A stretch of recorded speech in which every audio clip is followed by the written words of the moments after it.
ए भाई उठ ना, राखी बांधे के देर होता। अरे हमके दीदी सूते दे अभी, अब के तो आँख लागल है। अरे पंडित जी कहलन ह 11 बजे से पहले राखी बांधे के बा। चल चल जल्दी रेडी होके आओ।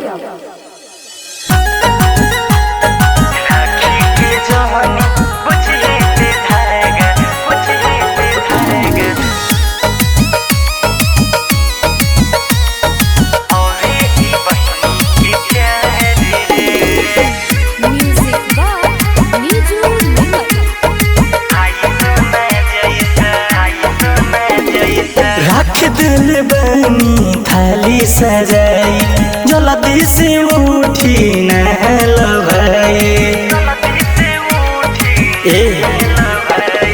रख दिल बनी थाली सजाई, जल्दी से उठी नहल भाई।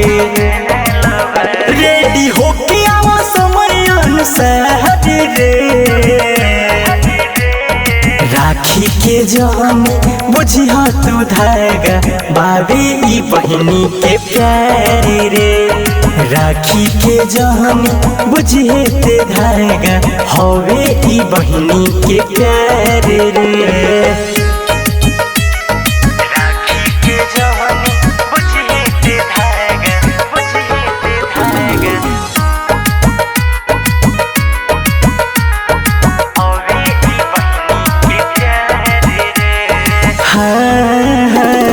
आज बनी साथ तो बारे इतराई रे।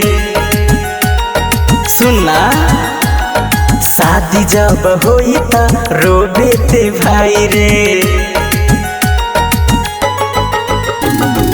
आज बनी साथ तो बारे इतराई रे, शादी जब होई तो रोबे ते भाई रे।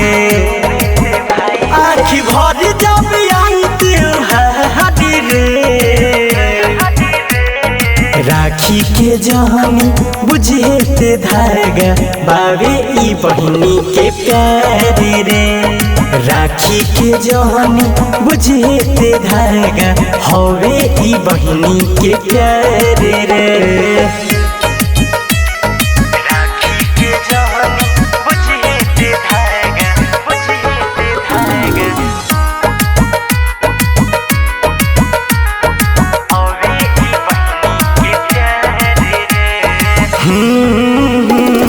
चाही नहीं गिफ्ट कोई, चाही ना पैसा। का होई धन जब भाई सोना जैसा। सुनना चाही नहीं गिफ्ट कोई, चाही ना पैसा। का होई धन जब भाई सोना जैसा। तो के लाग जाए उमर हमारी रे, राखी के जहनी बुझे ते धागा, बाबे ई बहिनी के प्यार रे। राखी के जहनी बुझे ते धागा, हवे ई बहिनी के प्यार रे।